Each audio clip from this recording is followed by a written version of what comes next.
Kryeministri Edi Rama ishte i pranishëm në zharrës të Fierit për të shpërndarë lejet e legalizimit për banorët të munguara që nga viti 2005, siç tha ai.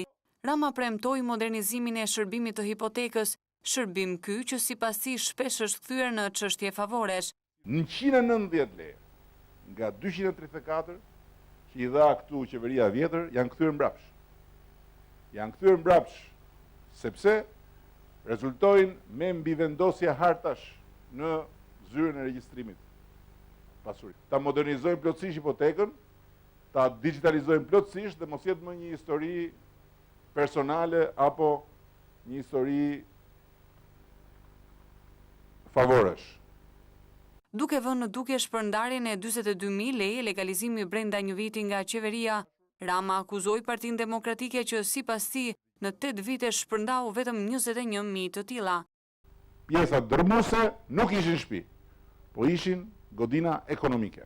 Siç u bën pjesa dërmuese e legalizimeve të 21.000 lejeve që dha gjithsej në 8 vjet Partia Demokratike, ndërkohë që ne në vetëm një vit punë intensive me legalizimet kemi bërë deri tani 42.000 dhe pjesa dërmuese, mos them 100%, janë shtëpi.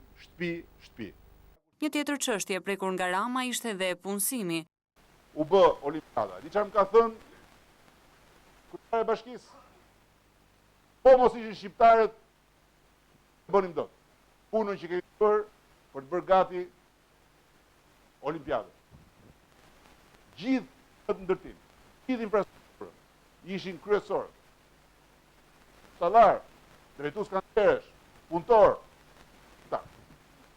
ta e modeli.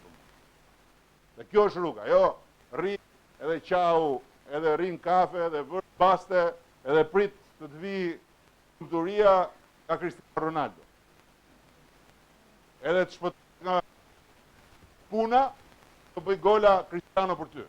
Gjatë shpërndarjes së lejeve të legalizimeve nuk kanë munguar as batutat me banorët e Zharzit. Si kërkon e sap? Na kërkon e sap ne? Jo, ty të falenderoj, marrë premtimin.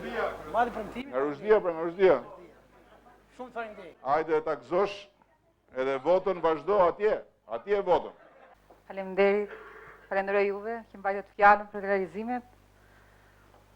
Troni vetë, troni partia. Partia të Aman, që. Gremos, mbas kësaj ne nuk mund të vazhdojmë më takimin.